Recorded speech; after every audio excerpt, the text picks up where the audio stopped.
앞뒤 좌우에 계신 분들과 이렇게 인사 나누실 때 예수님 인격적으로 만나시기 바랍니다. 이렇게 인사했으면 좋겠습니다. 예수님 인격적으로 만나세요. 예수님 인격적으로 만나세요. 예. 자, 제가 이제 사람을 만나는 일들이잖아요. 제가 하는 일이. 그래서 사람을 만나다가 사람에게 실망하는 경우들이 있습니다. 그렇게 실망할 때마다 제가 아는 한 목사님이 저에게 하는 말이 있어요. 사람은 안 변해. 그러니까 변화시키려고 하지 마. 사람은 안 변해. 그러니까 변화시키려고 하지 마. 이렇게 얘기를 해요. 어떤 의미로 하는 말인지 알고 있고 또 굉장히 현실적인 말이기도 하지만 뒷맛이 여간 씁쓸하지 않을 수 없는 그런 말이기도 합니다. 여러분은 사람이 변한다고 생각하세요? 아니면 안 변한다고 생각하세요? 사람은 변할까요? 안 변할까요?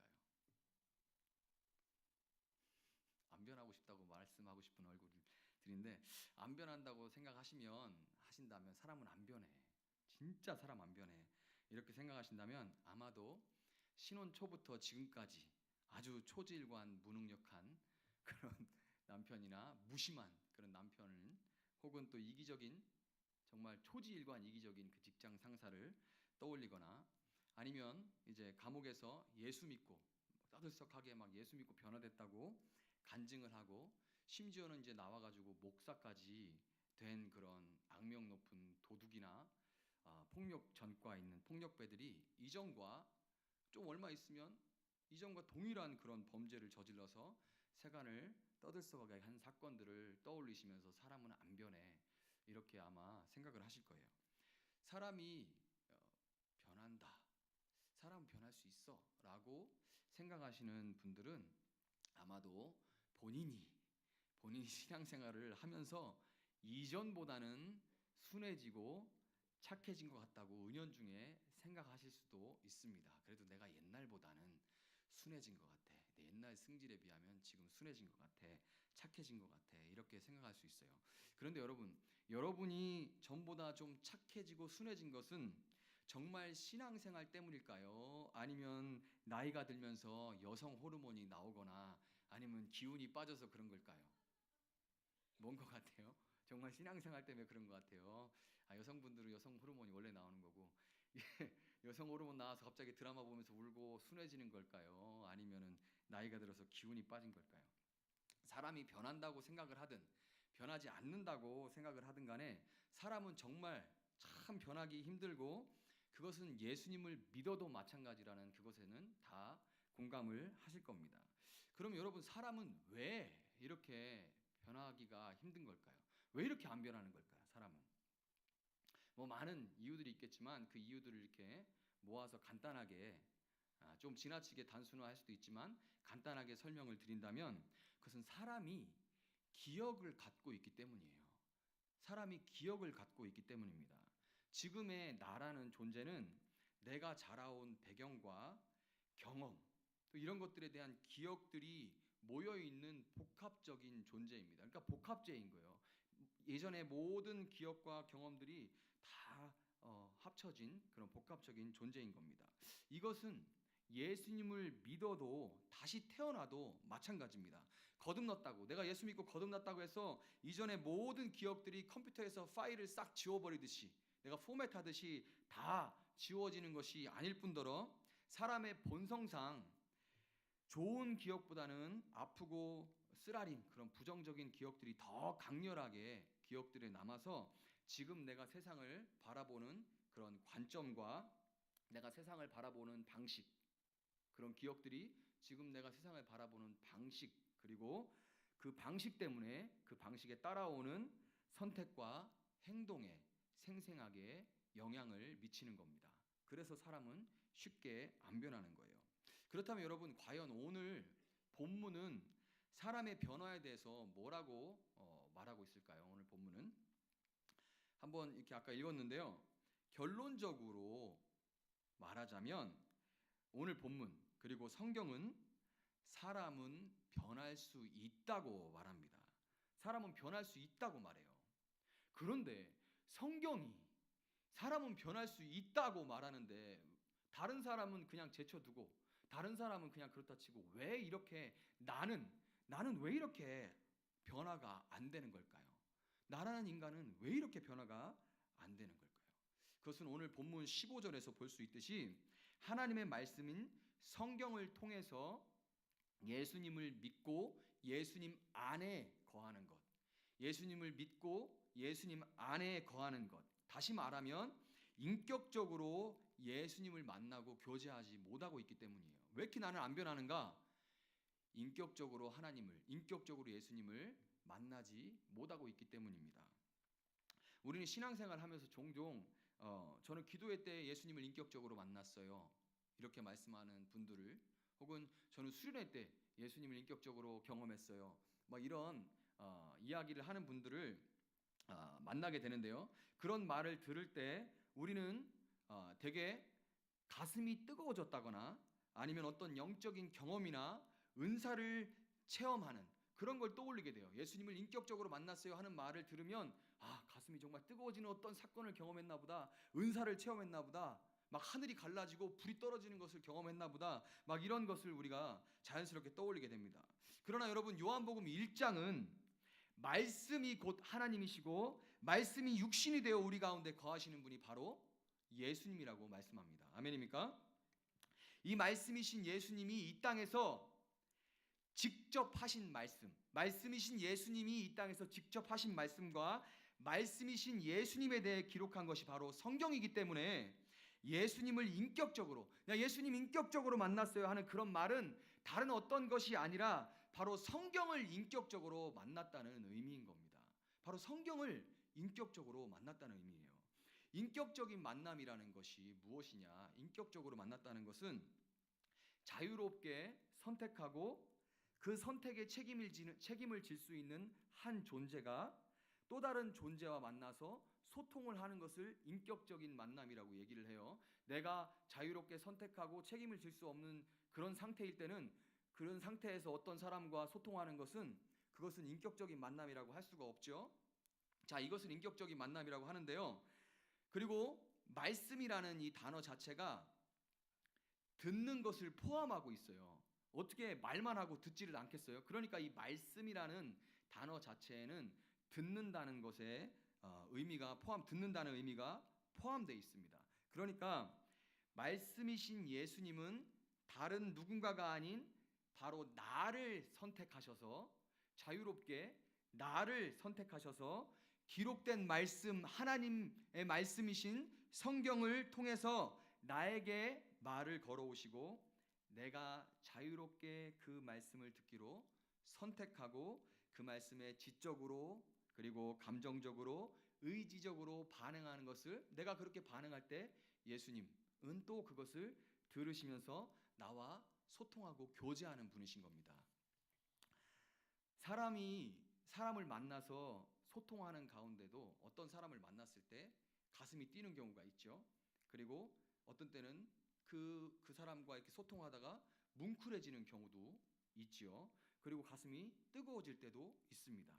이렇게 사람과 사람을 만날 때도 이런 일이 있는 것처럼 말씀이신 예수님을 만났을 때도 여러 가지 반응들이 사람들에게 일어날 수가 있어요. 그런데 중요한 것은 어떤 반응이 일어나느냐가 중요한 게 아니라 그 반응이 어땠는가가 중요한 게 아니라 중요한 것은 내가 예수님을 만났고 이제 그 예수님과 교제가 시작되었다는 것이 중요한 것입니다. 예수님을 만난 사건을 우리는 흔히 거듭났다고 말하는데요. 사람이 한 번 만나가지고 그 사람을 다 알았다고 말할 수 있나요? 내가 어떤 사람을 한 번 만나가지고 나 그 사람 다 알아 이렇게 이야기할 수 있습니까?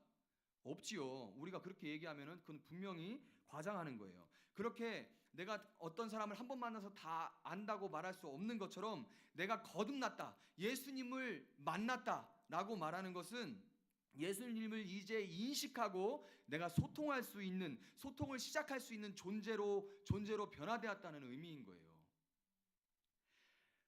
여러분, 우리는 흔하게 인간관계가 정말 중요하다고 얘기를 하죠. 자녀들에게 다 이런 말 한마디 해봤을 거예요. 친구 관계 정말 중요해. 너 인간관계가 얼마나 중요한지 모를 거야. 막 이런 얘기를 네가 나중에 사회 가보면 알게 될 거야. 또 사회 나와도 그런 얘기 정말 많이 듣죠. 인간관계가 정말 중요하다. 이런 말 많이 합니다.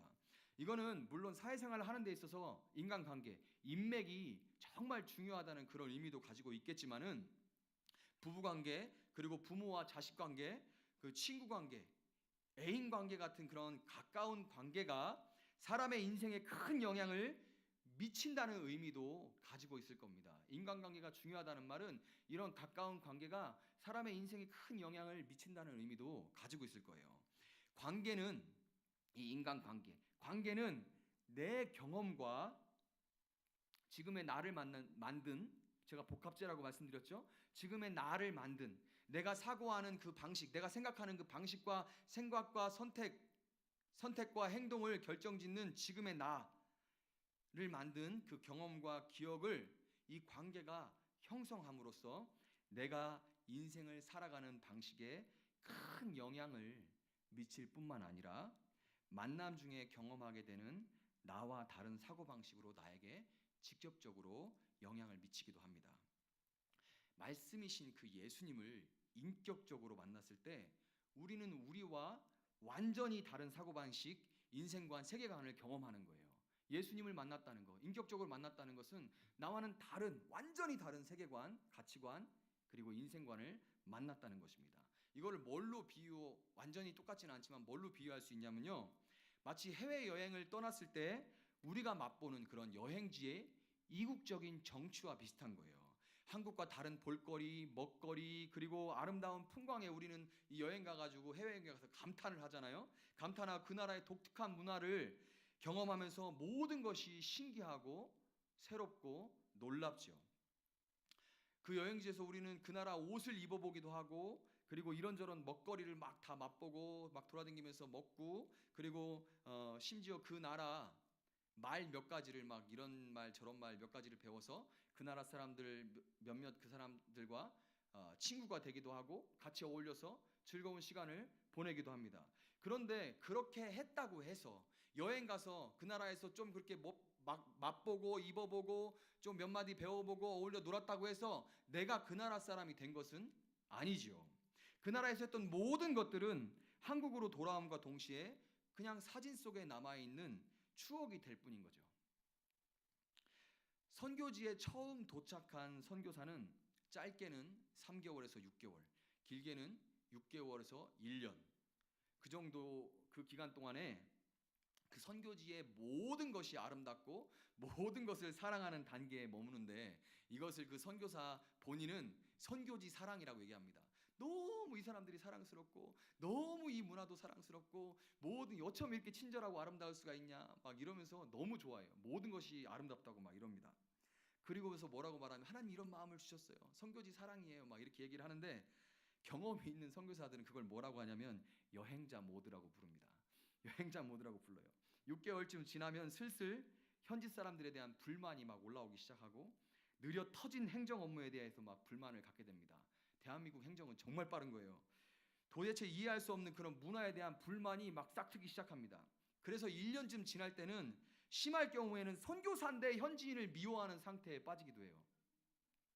불과 얼마 전까지만 해도 너무 모든 것이 아름답다고 말했던 그 입으로 막 불만들을 계속 토해놓습니다. 저도 선교지에서 초반에 가장 애를 먹었던 것 중에 하나가 한국과 너무 다른 그런 교통체계였습니다. 그 나라가 영국 식민지였기 때문에 차가 왼쪽으로 달렸고 운전석은 오른쪽에 있었어요. 그 낙후된 나라이다 보니까 전기가 필요한, 신호등은 전기가 필요하잖아요. 근데 전기가 필요한 신호등보다는 대부분 라운드어바웃이라고 부르고 한국에서는 로타리라고 부르는 이 동그란 그런 로타리가 많아서 거긴 잘못 껴들기 시작하면 정체가 엄청나게 심해집니다. 정체도 심하고 교통 표지판이 있는데 교통 표지판이 쇠로 되어 있다 보니까 뽑아서 팔아먹는 경우가 많거든요. 그래가지고 별로 없어요. 그나마 이 있는 교통 표지판도 몇 개 안 되는 데다가 잘 보이지도 않고 막 이러다 보니까 저는 툭하면 딱지를 떼었습니다. 정말 하루에 나가면 딱지를 몇 개를 떼었는지 몰라요. 한국과 다르게 도로 주변에 경찰들이 엄청나게 많은데 그 경찰들이 다 마치 제가 온 지 얼마 안 되는 거를 다 아는 것처럼 제 차만 세우는 거예요. 다른 외국인들처럼 이렇게 잡히면 얼마 주고 뇌물 조금 주고 그냥 통과하면 되거든요. 근데 제가 선교사로 갔는데 그렇게 할 수가 있습니까? 그러니까는 제 차가 이렇게 경찰이 세우면 신랑이 막 좀 봐달라고 조금밖에 안 넘지 않았냐 뭐 이러면서 뭐 신랑이 하고 벌금은 벌금대로 내느라고 막 에너지가 엄청나게 많이 소비가 됐어요. 도로에 나가는 것 자체가 스트레스였고 성교지에 대한 불만은 쌓여만 갔지만 안 나갈 수가 없잖아요. 그래서 안 나갈 수가 없어서 나가서 그 일을 겪고 하는데 어느새 이제 시간이 흘러서 1년, 2년 이렇게 흘러갔습니다. 그러다가 어느 날 불현듯 느낀 것이 하나 있는데, 깨닫게 된 것이 하나 있는데, 경찰이 더 이상 제 차를 세우지 않는다는 거였어요. 심지어 외곽으로 사역을 나갈 때는 가는 길목에 검문하는 경찰과 인사를 나누고 간단한 안부까지 묻는 그런 사이가 되어 있었습니다.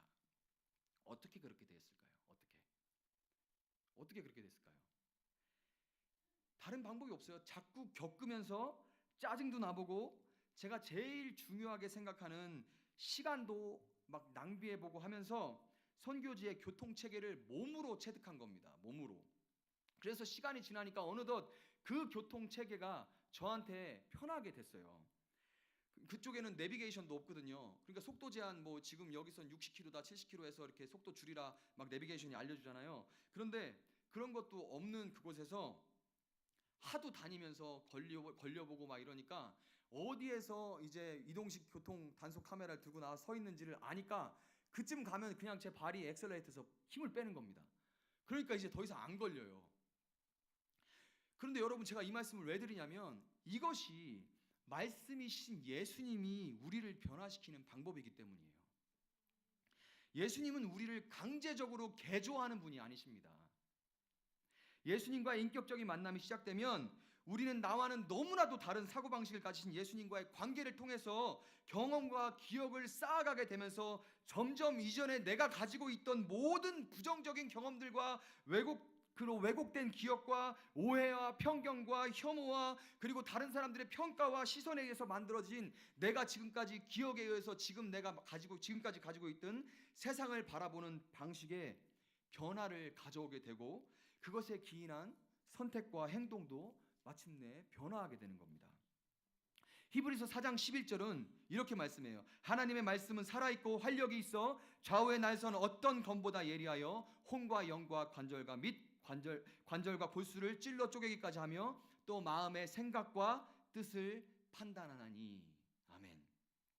여러분, 이 말씀 히브리서 말씀처럼 말씀이신 예수님과 교제가 시작되면 마치 의사가 환부를 진단하고 환자의 동의하에서 그 환부를 치료하기를 시작하듯이 진리이신 예수님이 우리 안에 모든 거짓을 다 헤집어 보시고 진단하시고 우리에게 너 이렇다라고 도전하시고 마침내 그분의 진료에 동의하고 협조하도록 만드시는 것입니다. 아멘입니까? 여러분, 이것을 오늘 본문에서는 교훈하고 책망하고 바르게 하고 의로 교육한다고 말씀하는 거예요. 교훈하고 책망하고 바르게 하고 의로 교육하는 것은 다 한 사람과 다른 한 사람의 관계 속에서 일어나는 일들인 겁니다. 제가 조금 품격이 떨어질 수가 있지만은 이 과정을 이해하고 또 잊어버리고 싶어도 잊혀지지 않도록 도움이 될 만한 이야기가 하나 있어서 말씀을 드릴게요. 저와 이 어머니는 뗄래야 뗄 수 없는 부모 자식의 관계를 맺고 있죠. 그런데 좌변기 사용에 대해서는 어머니와 저는 다른 가치관을 가지고 있었습니다. 저는 당연히 남자는 서서 소변을 본다는 확고한 생각을 가지고 있고 그게 나에게 편하다는 경험도 가지고 있었어요. 그래서 그렇게 살았죠. 생각을 가지고 있고 경험도 가지고 있으니까 그렇게 살았죠. 그리고 이제 그렇게 계속 사니까 그게 편하고.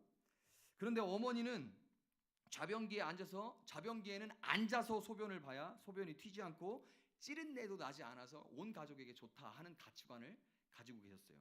어머니와 한 집에 살면서 교제를 하는 이 강력한 두 가치관은 부딪힐 수밖에 없었습니다.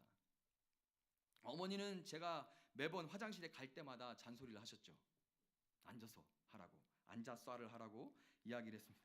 그렇지만 그 말씀이 아무리 얘기를 해도 확고한 제 생각과 행동에 영향을 미치지는 못했어요. 저는 제 확고한 생각이 있고 그리고 경험이 있으니까요. 만약에 어머니가 그 일로 인해서 매를 드셨다면 제 행동은 좀 일시적이거나 아니면 변화시킬 수가 있었겠지만 제 생각은 여전히 안 바뀌었을 겁니다. 그렇죠? 그런데 어느 날 화장실에 하루는 들어갔는데 저와 똑같은 가치관을 가지고 있는 제 아버지와 제 남동생과 제가 확고한 생각과 행동으로 인해서 만들어 놓은 그 찌린내가 제 코를 확 찌르는 거예요. 그날따라. 그때 저는 마침내 어머니의 말씀이, 어머니의 가치관이 옳고 어머니의 말씀이 옳다는 것을 생각을 하게 되었어요. 그리고 거기에 동의하게 됐습니다. 그 뒤로 제가 앉아서 볼까요? 서서 볼까요? 놀라운 변화가, 남자를 안 치는 거에 놀라운 변화입니다. 놀라운 변화가 일어나죠. 심지어 어느 정도로 변화되냐면 저는 지금 제 아들들에게도 동일한 말씀을 전하고 있습니다. 저 혼자만 아는 걸로는 안 되고 전파하고 있어요.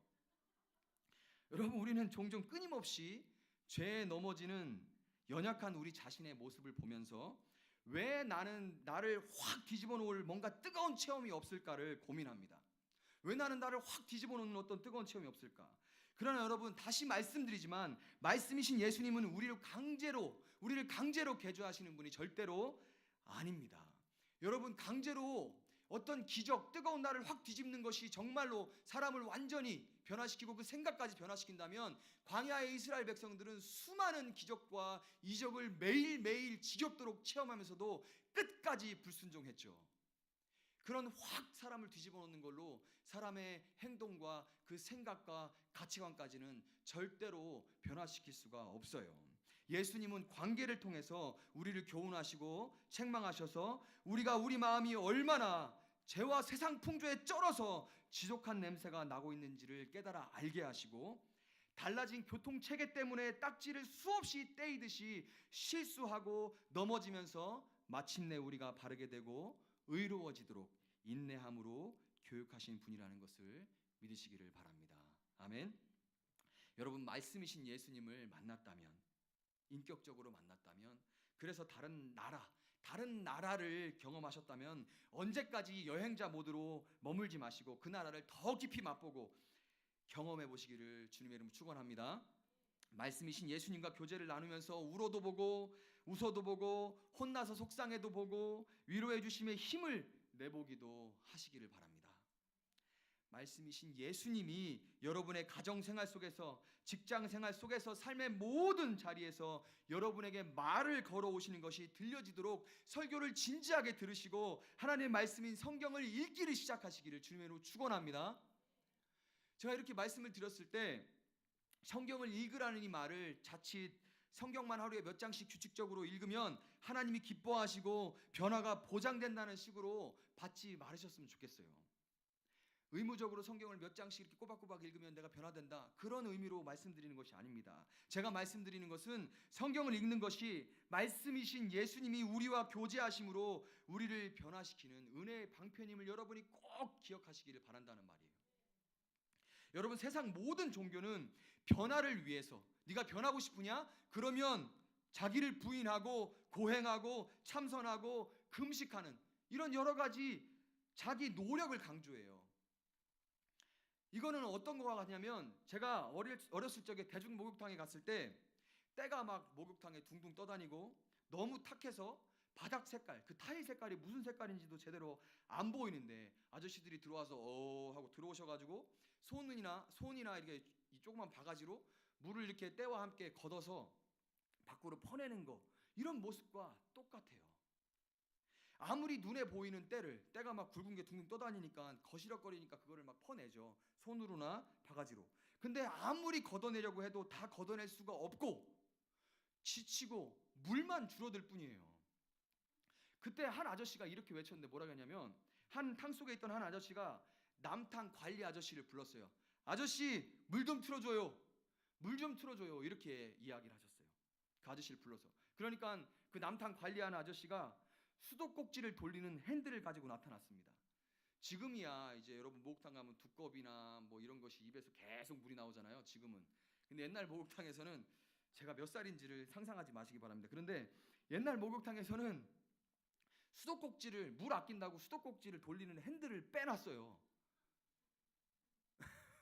저희 동네만 그랬는지 모르겠습니다. 빼놨어요. 그래가지고 그때 이제 불러서 물을 좀 채워달라 그러면 그 아저씨가 나타나서 핸들을 갖고 나타나거든요. 그래서 거기다 꽂아서 돌리면 굵은 수도꼭지에서 물이 콸콸콸 막 나옵니다. 그러면 걷어내도 끝이 없던 그 탕 밖으로 물이 막 넘쳐나면서 그때는 다 사라지고 뿌옇게 보이지 않던 욕탕 바닥도 보이기 시작하는 거예요. 여러분, 성경을 통해서 말씀이신 예수님을 만나 예수님 안에 푹 잠기고 성경을 계속해서 읽음으로 끝도 없이 저와 여러분의 마음과 영혼을 탁하게 하는 자기 중심적인 사고와 세상의 때들을 말씀이신 예수님이 부어주시는 샘물로 정결케 하셔서 새롭게 변화하시기를 주님의 이름으로 축원합니다. 말씀을 맺도록 하겠습니다. 여러분, 세상에는 다양한 계기를 통해서 변화된 사람들의 이야기가 굉장히 많죠. 이렇게 변화되고 저렇게 변화된 사람들의 이야기.